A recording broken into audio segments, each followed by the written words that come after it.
That's all we do. I don't know how to lie to you, okay? My whole thing is not lying to you because there's no salary in this. All I do is talk for a community of people.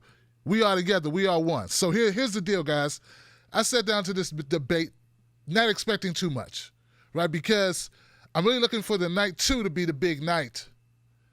And boy, was I surprised. Boy, was I surprised. I was shocked even. Heavens to Murgatroyd. Exit, stage left. So what we saw tonight was crazy. These. Look, first of all, I was talking to Buck Bewley and Joy Bunton, who are admins for my group, Speak On It group. Go join it on Facebook. The Tim Black Speak On It group. Go join it. Joined it today. It's free. Join our group. Be a part of the group. We were talking. I'm live tweeting, and then I'm on Facebook, and I'm live tweeting, and I'm talking to them, and they said something, and I want to just give credit to my whole team because this is the truth. There were about 7 Republicans on that stage tonight. There was a whole lot of Republicans on the Democratic stage. I almost thought maybe we're in the wrong debate. Maybe the RNC is running. I don't know. I thought, did somebody challenge Trump? I mean, it sounded a lot like we had a bunch of Republicans on the stage tonight. Give it up for all the Republicans that came out to debate tonight. Yeah. Whole lot of Republicans were on that stage tonight. Only a couple Democrats. Woo! Ugh, these people got some horrible policies. Oh, man. Lowered expectations. Everything. Every policy. So let me just start from the top, man. Okay. The whole night was about knocking down Elizabeth Warren and Bernie Sanders. That was the goal of CNN. Let's put Bernie Sanders up so you can knock him down. Let's put Elizabeth Warren up so you can knock her down. That was the entire night. That was their whole strategy for making this a substantive debate. That was it, guys. Oh, let's talk about Medicare for All and see how many holes we could punch into Medicare for All. Right? That's all they did the whole night, just punch holes in Medicare.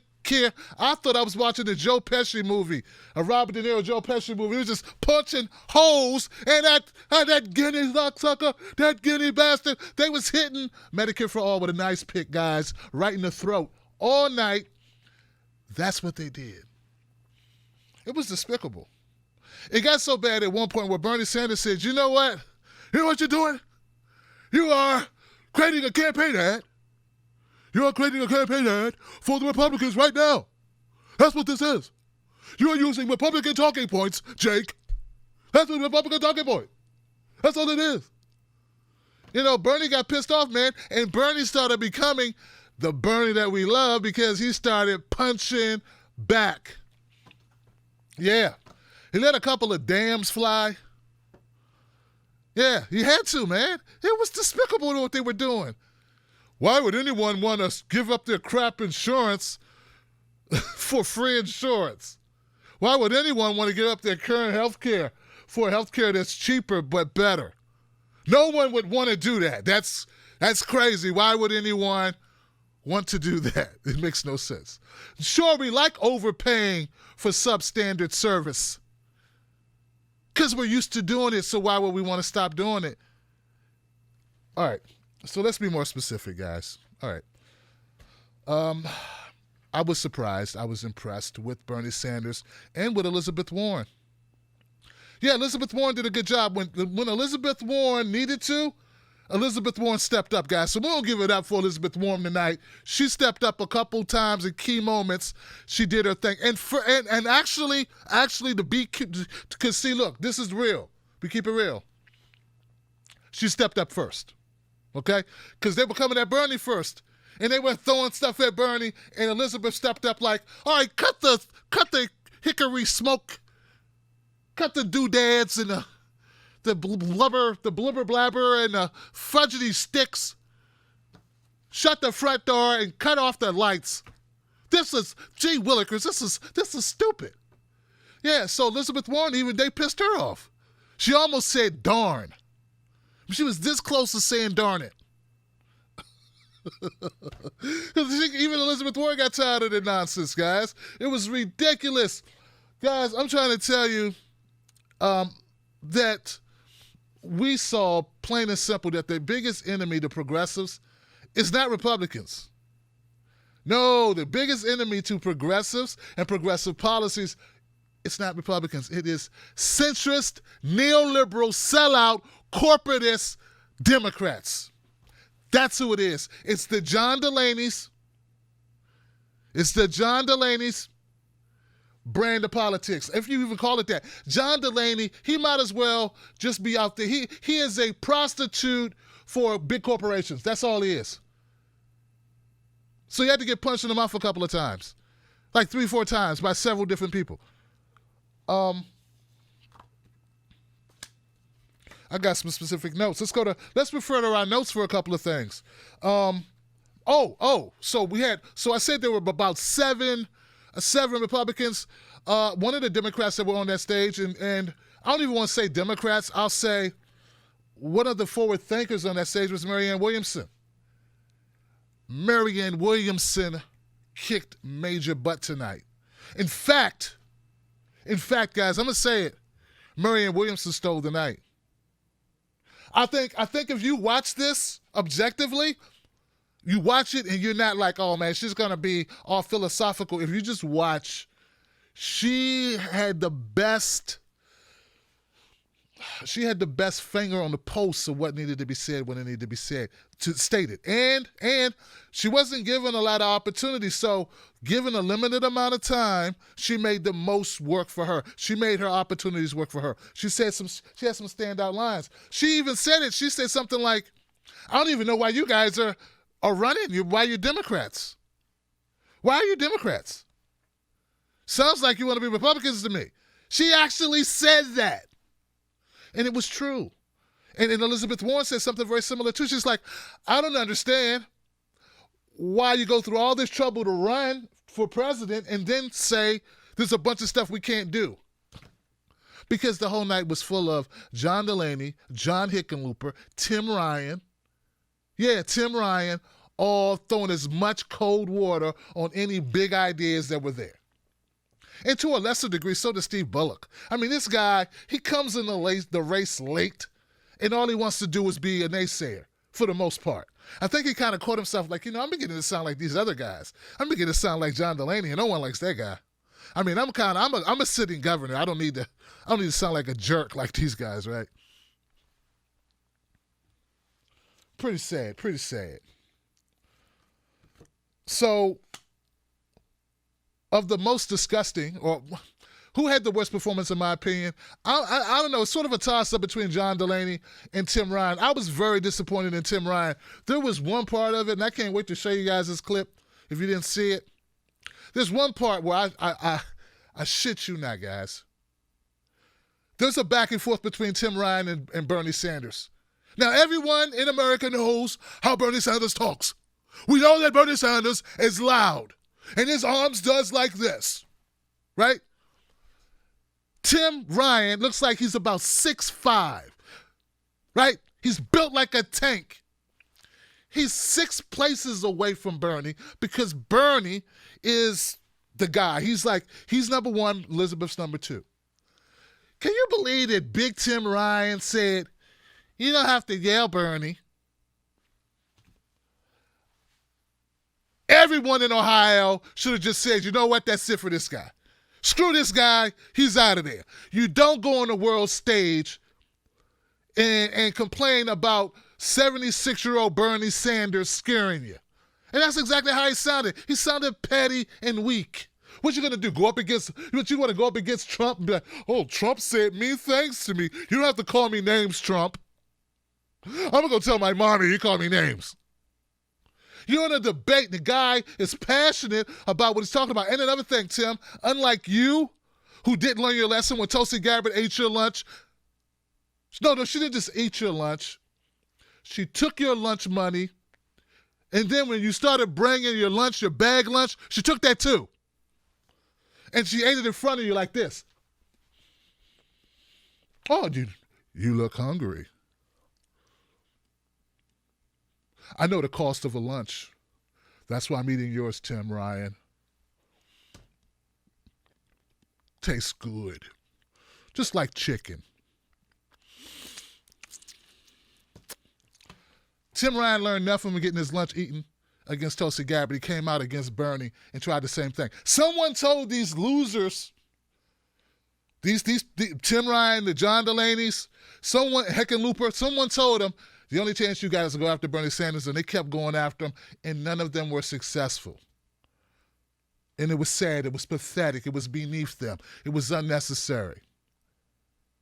Tim Ryan knows not what he talks about. He even talked again about foreign policy. Tim, you've already been discredited on foreign policy. Why are you talking about foreign policy? Why? Why are you talking about we need to be engaged? We need to be more engaged. Someone else's kids need to be more engaged is what you're saying. Not your kids, though. You don't want your kids to go back to Afghanistan. You don't want your kids.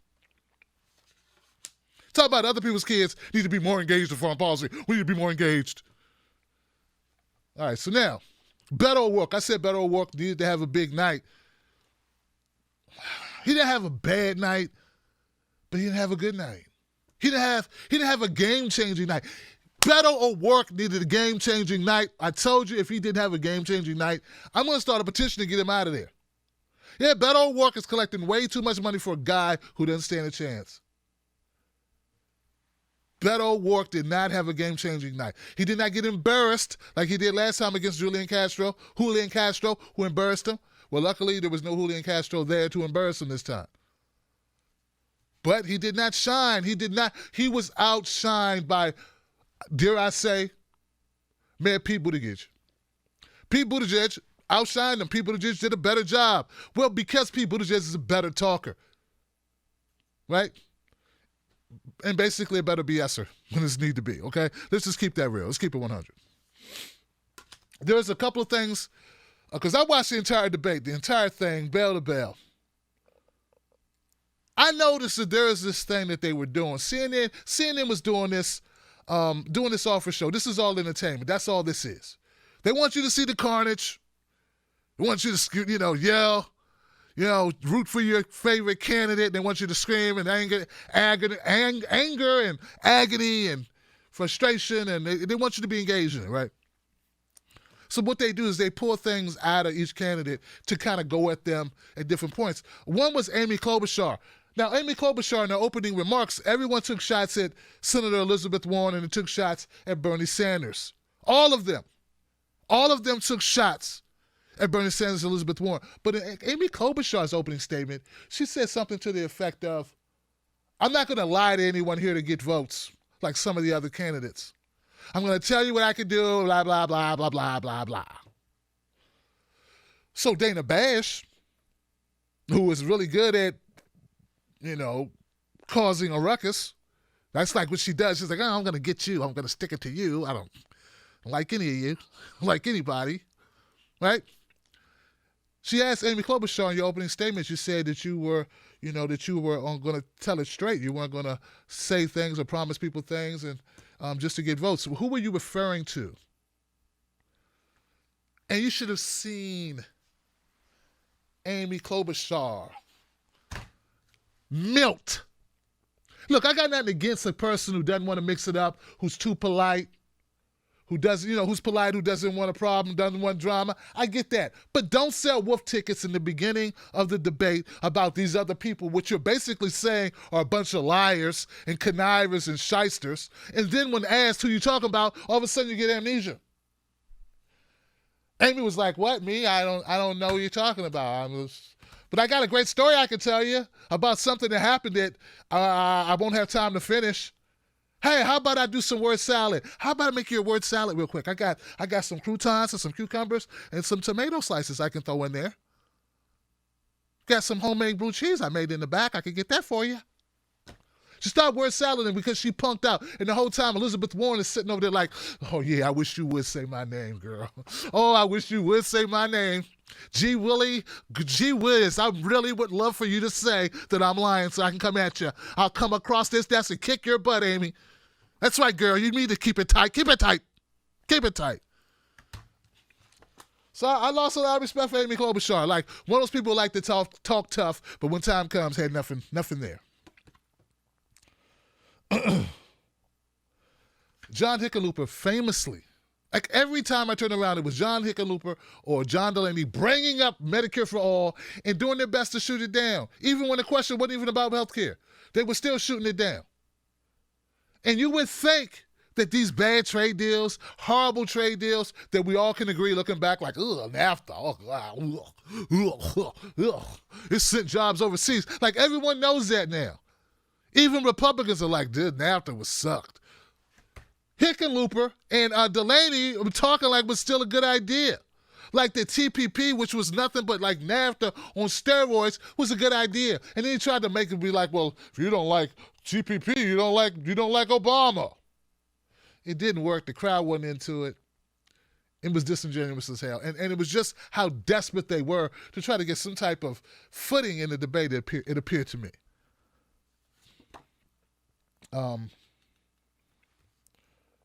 Yeah, I loved Elizabeth's Warren line about, it seems to me like you're going through a whole lot of trouble to run for president just to say, hey, it's a whole bunch of stuff that we aren't going to be able to do. And that's Amy Klobuchar. That is the Steve Bullock guy, who's a good talker, good communicator, but uninspiring.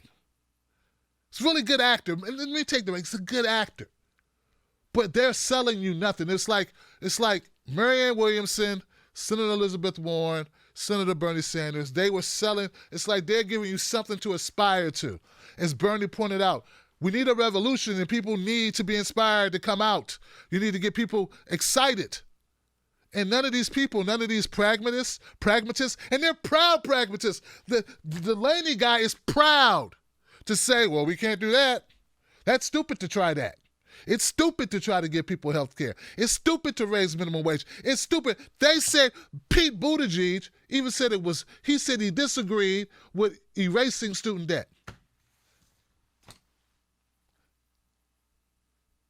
As if you got a pile of student debt, that if you didn't pay that, you wouldn't be spending it in our economy. Marianne Williamson explained it. Marianne Williamson, the book writer, the author, she explained it more succinctly than it was explained by others. If you're a young person or an old person or whoever you are, you got a bunch of student debt. Well, if you're not spending all your money on student debt, you're going to put it back into the economy. You need to have an economy that is favorable to citizens, not just to the big corporations, which is basically, it seemed like John Delaney and Hickenlooper, that's all they cared about. And if you notice, I haven't talked much about Beto work because he really didn't say much. There was really not much that he added to these conversations. So there was one part about taxes, right? So Elizabeth Warren, she's got the 2-cent tax thing, and that 2-cent tax on anything over $50 million. You're $50 million in $1. You're going to get 2 cents for every $50 million in dollar after that, right? So you're going to pay 2 cents on that. You should have seen John Delaney's face melt just from that. Like, he couldn't handle it. The fact that him and his rich buddies might have to pay 2 cents. It's unfair, it's unconstitutional, that people will have to. Folks, I'm telling you, and I mean this sincerely, I feel like some of these people are planted just to thwart the progressive movement in America. They are there only to harass Bernie Sanders and Elizabeth Warren. Now, I'm not totally sold on Elizabeth Warren, but I'll tell you, tonight went a long way in convincing me that maybe, just maybe, she is serious, because she stood her ground a number of times. She did not buckle when being questioned. And she got a little word salady at times, a little flustered there, but she was strong in her convictions. That's what I want to see from Elizabeth Warren. I think that's what most, speaking from myself, that's what I need to see, but also based on the conversations I had with all of you guys, based on the phone lines when you call up on Fridays on Freedom Friday. That's what you want to see. That's what you need to see. And Elizabeth Warren was showing that tonight.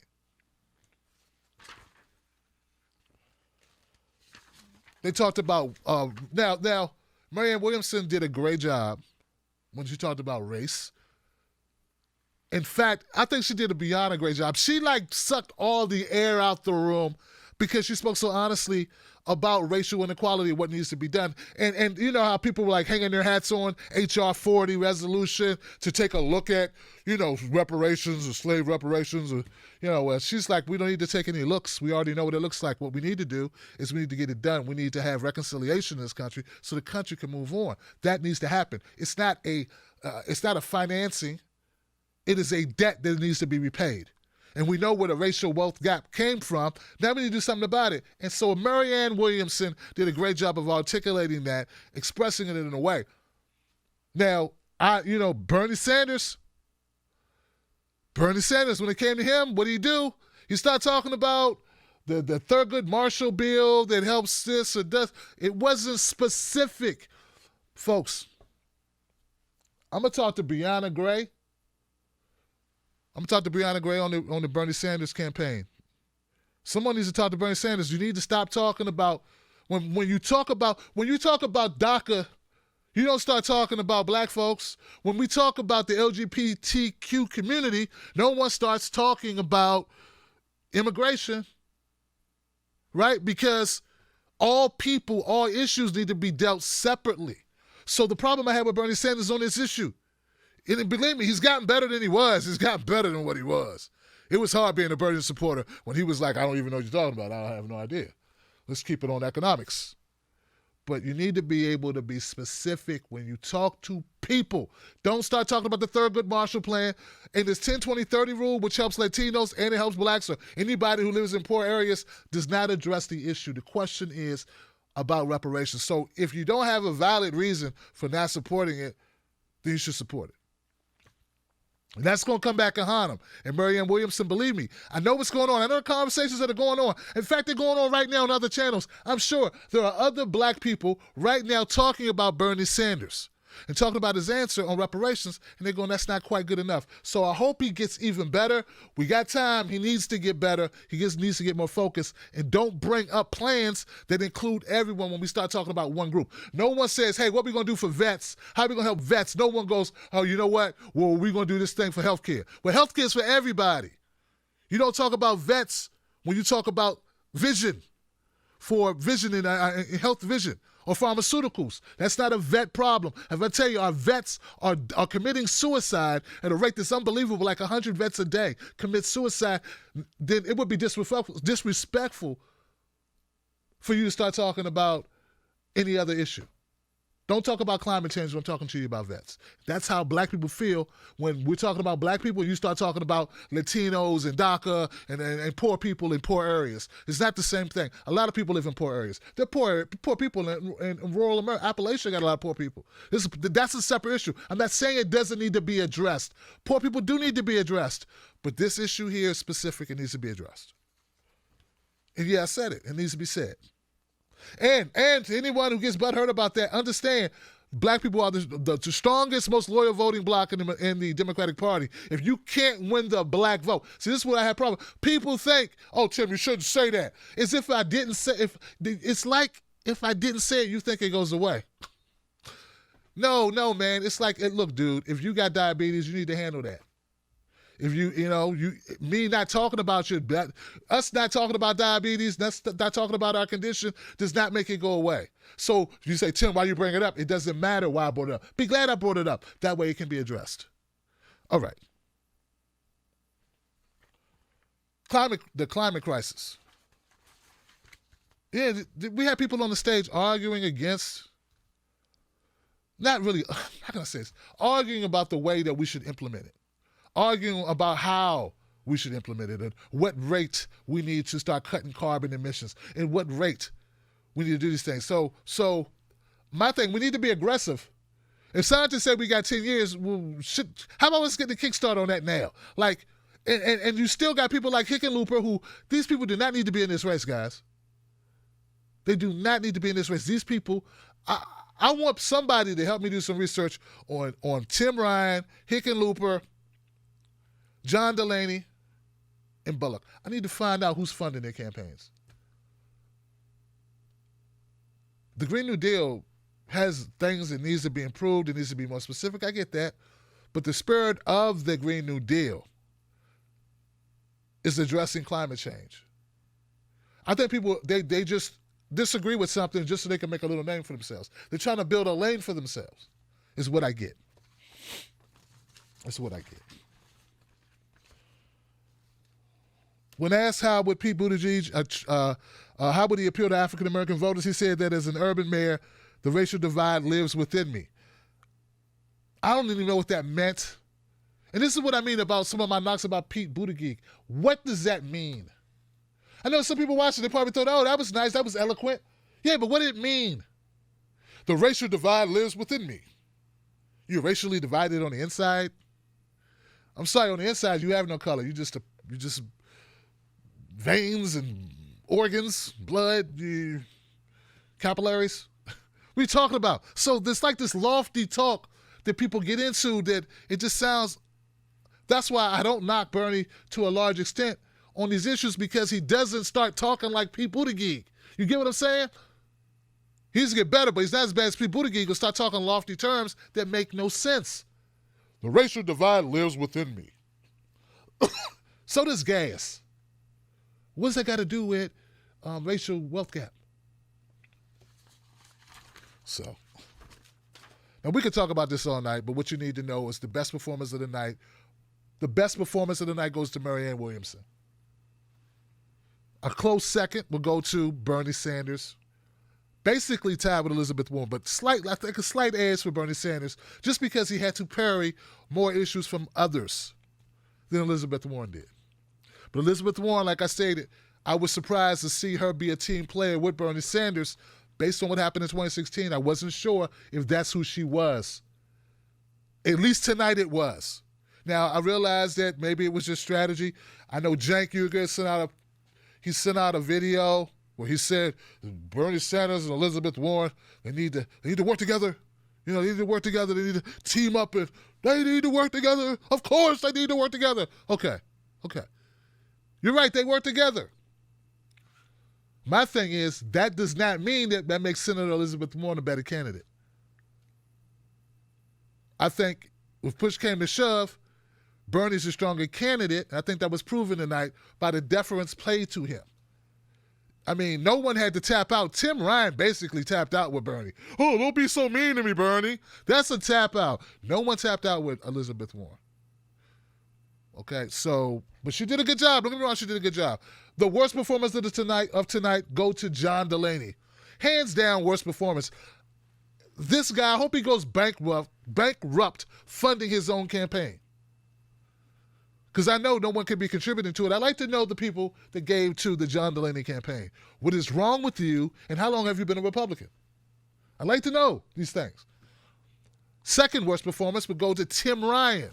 He did slightly worse than John Hickenlooper because Tim Ryan just sets up his own traps to fall into. I've never seen this, the strangest thing. Hey, I'm just going to put a tripwire down here, and then I'm going to forget I put it there. I'm going to just trip over it. He made the same mistakes he made in the first debate. If a person can't get better, can't get out of their own way, it's like he shot himself in the foot the first debate, and he said, okay, pow! Damn it, I shot myself in the foot again. What is it? Is someone paying Tim Ryan to be Tim Ryan? I don't get it. Third worst performance goes to Hickenlooper. Yeah, Hickenlooper, this guy's, everything's doom and gloom, man. Everything, oh, we can't do that because of Trump, and it just makes no sense. It's unfeasible. Everything's unfeasible that helps you and I. It's all unfeasible, but as Bernie put it, it's never unfeasible to spend money on wars. It's never unfeasible to get big tax cuts. No one says it. Look, Democrats need big, bold ideas. Republicans don't worry about what Democrats say. There was one line that Pete Buttigieg got right. So let me correct the record. There was one line he got right when he said, we need to not worry about what Republicans think about Democrats, because even if we go far left, they're going to call us crazy socialists. Even if we go to the middle, they're going to call us crazy socialists. We need not worry about that. We need to worry about getting the best policies. My only problem with Pete Buttigieg is I don't think he has the best policies, and I don't think he does. He hasn't shown to me that he has the conviction to carry forth those policies that are good, that he may possess. So, top three, you got him. Top, bottom, you got him. Everybody else in the middle. Pete Buttigieg, I think he didn't hurt himself. he may have moved up a slight. I don't know if he's going to get a bump, but I think Beto O'Rourke has shown that he cannot break out. I think it's obvious, folks, all things being equal, he's just not the guy to get it done. And at this point, people who give this campaign got to start thinking, why am I doing this? Why am I helping Beto O'Rourke sit in the middle? Same thing on Amy Klobuchar. Why are we helping Amy Klobuchar? Amy Klobuchar, that's another one. I haven't talked about her much because when she talked, it was very much uninspiring. There wasn't much there. Steve Bullock. He gave a wish list. He talked about a wish list for economics.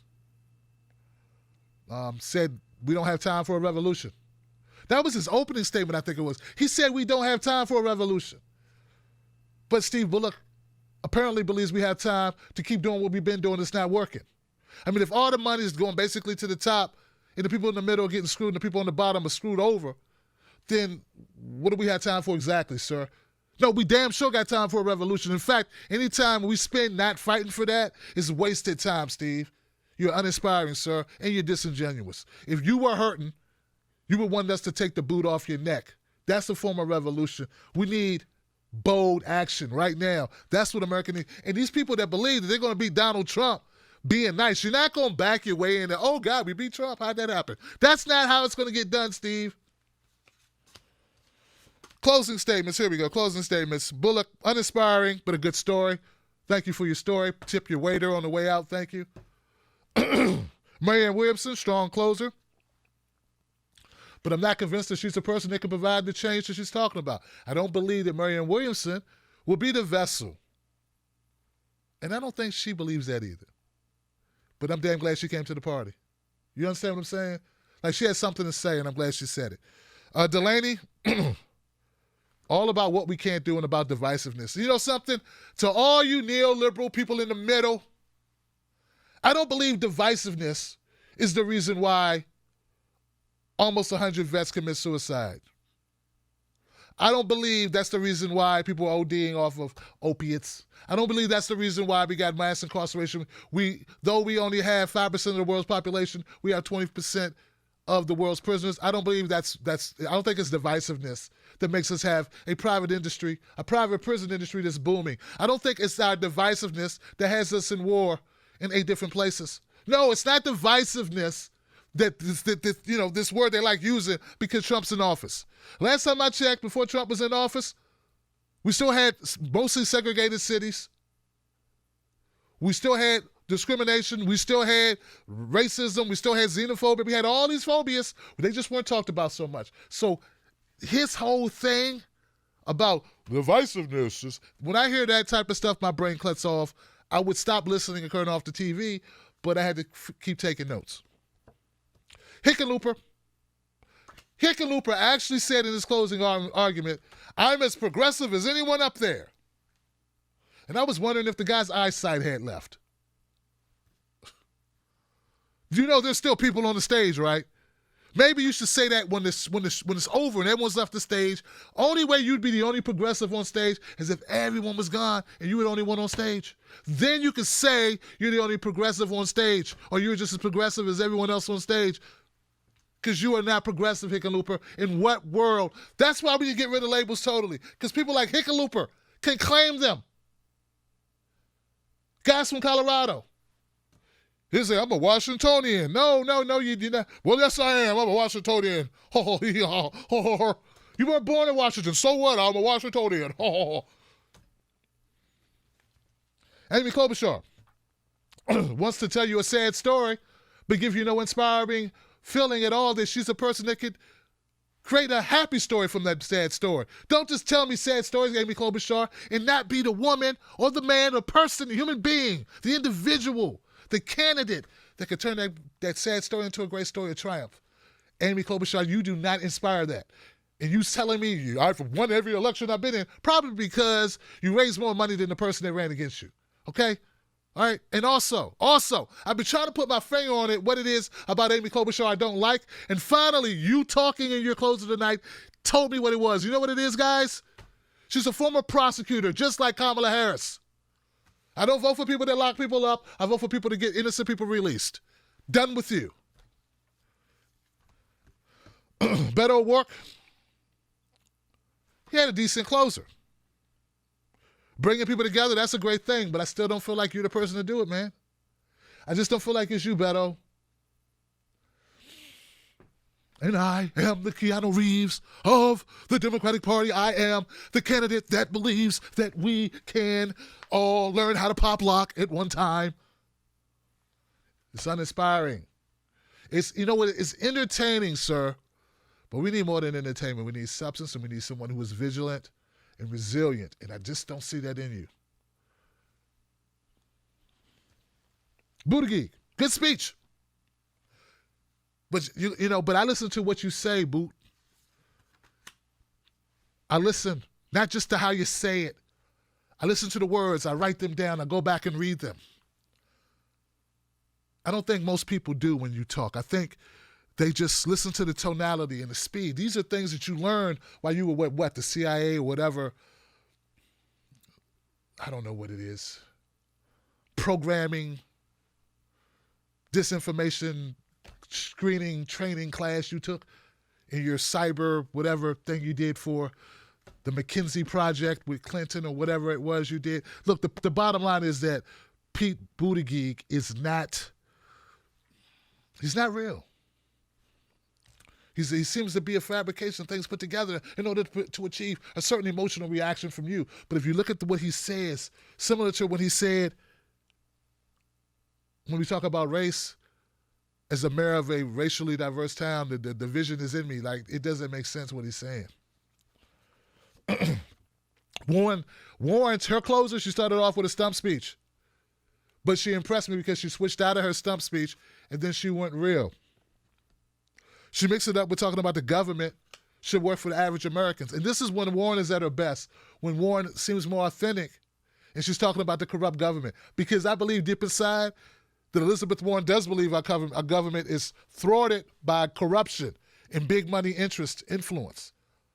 Now, Warren, when you made your closer, you talked about the need to get money out of politics, big money out of politics. Well, once you make that commitment for the general election that you will not take big money, that you will ride off of money that you get from small donors. You could do it. You could do that.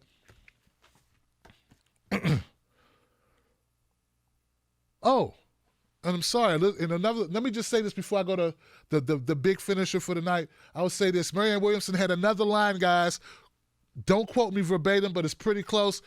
It was a question. We were talking about big money in politics, and Marianne Williamson said she turned to. Now remember, we're talking about a 5'1", 95-pound woman who's not a politician turning into these powerful senators and congresspeople and governors and mayors, and she says to them, I find it funny that you want to talk about getting big money out of politics when some of you take tens of thousands, some of you hundreds of thousands of dollars from big money interests, and now you want to tell the American people that we need to get money out of politics. I think that people go yada, yada, yada, whatever. Oh, my God. Real deal, man. I love it. Last but not least, Sanders had a closer, effective. It's the revolution story. You heard it before, but it's realistic because nothing here is going to change unless we change it. And when he ended it on a real life story, and not one of those stories we just pick somebody out. I met Debbie in the backwater town who's working as a waitress, line cook at a deli, and she told me about her mom. And no. He talked about in Michigan going on a caravan, taking 15 other people from Michigan into Canada to get their insulin, and how that was shameful that they had to do that. That he had to take these people. They had to go to Canada to get their insulin at an affordable price. That's going on in America, and that they went there and they paid 1/10 of what it would have cost them here in the States, and that is corruption at its finest. And it's for all these industries that are like that. And we need to change that. So I think Bernie did a great job of telling that story. It's irrefutable. There's no one in America saying, "Oh, that's fine. Should have to pay 10 times as much for the same product that could save your life." There's not a single person, whether you are Republican or Democrat or conservative or liberal or whatever you are, progressive, no matter what you call yourself, and if you don't call yourself anything, if you're agnostic, who would say that that's a good policy and that's something that's worthy of a people that live in the richest country in the history of countries. This makes no sense. And we're going to start realizing, one day, hopefully we'll realize that we're all getting screwed over no matter what color we are, no matter who we date, who we love, what we do, or who we pray to. We're all getting screwed over by the same people, just in different ways. All right, guys, I want to go down to comment section. I want to go to super chats. Look, tomorrow, same bad time, same bad channel. I will be here. I will be here right after the debates, giving you the breakdown, honest breakdown. Winner of the night, Bernie Sanders, Elizabeth Warren. Standout of the night, Marianne Williamson. Worst display, John Delaney, hands down. Be here tomorrow, right after the debates. I don't know how long they went. I think it was to 10:30, 2.5 hours.